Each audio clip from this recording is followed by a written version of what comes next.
Hello students, we have another beautiful question from the ZPYQ. Z में question पूछा दोस्तों, और क्वेश्चन पढ़ने में आपको इजी लग सकता है, वैसे करने में भी इजी है प्रोवाइडेड कि आपको अप्रोच पता हो। तो क्वेश्चन बोलता है that how many solutions does f of fx equals to 15 है, राइट। तो ये ग्राफ आपको गिवन था और उसमें बताना है कि f of fx equals to 15 पर कितने वैल्यूज हैं जो इसको सेटिस्फाई करेंगे, राइट। अब थोड़ा सा मैं बात करना चाहता हूँ पहले इस टर्मिनोलॉजी के बारे में। जैसे मैं आपसे बोलता हूँ f of x equals to 2, तो इसका मतलब क्या होता है बेसिकली कि जब आप इस पॉइंट पे समझते हैं तो ये y की वैल्यू है दोस्तों, राइट। ये y की वैल्यू है, राइट। फॉर एग्जांपल मैंने कल को ये लिख दिया f ऑफ 1 इक्वल्स टू 3।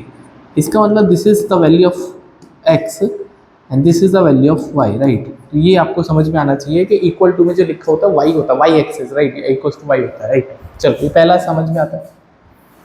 तो अगर मैं इस क्वेश्चन पे बात करना चाहता हूँ तो मैंने आपको ये बोला है कि थोड़ी देर के लिए काम करते हैं, f ऑफ fx को मैं t मान लेता हूँ, राइट। तो आप ये बोलोगे सर ft की वैल्यू 15 आ गई, तो ये हमारा स्टैंडर्ड जो मैंने इक्वेशन बताया उसमें कन्वर्ट हो गया, राइट। अब f ऑफ t मतलब कि this is the value of y की वैल्यू 15 है, तो आपको t निकालना है कि किस पॉइंट पे 15 है। तो दोस्तों जब भी ग्राफ अवेलेबल और आपको y इक्वल्स टू समथिंग है या x इक्वल्स टू समथिंग है, तो इट इज़ ऑलवेज बेटर कि हम थोड़ा सा ग्राफ को ही विजुअलाइज कर लेते हैं, राइट। तो अगर मैं 15 वाले पॉइंट को समझता हूँ, डोंट टेक, बहुत सारे बच्चे बोलेंगे सर इस ग्राफ को ऊपर की तरफ ले लो। नहीं भैया, इतना ही गिवन तो इसी में बात करें, हो सकता है ग्राफ नीचे आ जाए, तो जो पिक्चर में विजिबल है उसी के पॉइंट ऑफ व्यू से समझना है। तो अगर मैं 15 वाली लाइन को खींचता हूँ तो this will be something like that, right.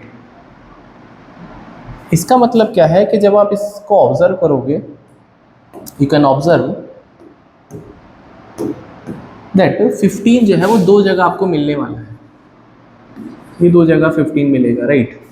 तो अगर इसमें एक्सटेंड करता हूँ तो ये करीब करीब 4 पे जाके इंटरसेक्ट करेगा, और ये दोस्तों जो इंटरसेक्ट करेगा करीब करीब 12 पे जाके करेगा, राइट। तो हमको ये बात क्लियर हो गई इस ग्राफ से, हमको ये पता चल गया कि t का वैल्यू क्या क्या है। भाई 15 कहाँ पर मिल रहा था, एक तो 4 पे मिल रहा है, और दोस्तों एक आपको मिल रहा है 12 पर, राइट। मतलब t के दो पॉसिबल वैल्यूज हैं जहाँ पे आपको वैल्यू 15 मिल रही है। I hope it is clear. हमने सिंपल एक हॉरिजॉन्टल लाइन खींच दिया that is representing y equals to something, right. चलो अब क्वेश्चन में थोड़ा सा और आगे बढ़ते हैं, राइट। मैंने आपको बोला है कि हमने fx को t माना था, हाँ, मतलब t इक्वल्स टू 4 का ये मतलब है कि आपने fx को t माना था, तो इसका मतलब fx 4 हो जाएगा। और एक इक्वेशन आ रहा था या एक सोल्यूशन t इक्वल्स टू 12, तो यहाँ से fx का वैल्यू 12 आ जाएगा, राइट। यहाँ से fx का वैल्यू 12 आ जाएगा, राइट। चलो अब आपको ये समझना है, फिर से वही कहानी है कि ये y की वैल्यू है और ये y की वैल्यू है, तो मैं थोड़ा सा कलर इस बार चेंज करता हूँ, let it be, right, let it be purple, right, purple लेते हैं, ठीक है। और इसको डैश लाइन समझ लेते हैं और लाइन का थोड़ा थिकनेस बढ़ा देता हूँ, ठीक, ऐसा, ठीक है। चलो अब ये बोलता है that is equals to y, हाँ y की वैल्यू है, तो y इक्वल्स टू 4 कहाँ बनेगा, तो आप बोलोगे सर y इक्वल्स टू 4 ना यहाँ पे बनेगा करीब 5 के नीचे,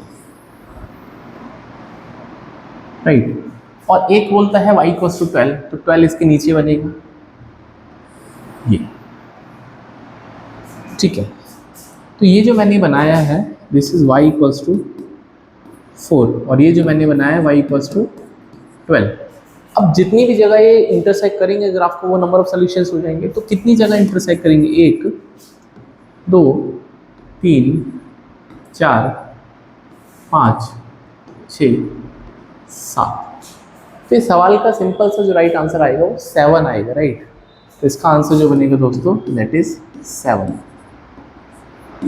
तो I hope you enjoyed the solution, और विजुअल तरीका था और मैथमेटिकल ज़्यादा हमको करना नहीं था, बस आपको ये थोड़ा सा नॉलेज होना चाहिए कि fx को हम कैसे रिप्रेजेंट करते हैं ऑन द ग्राफ, राइट।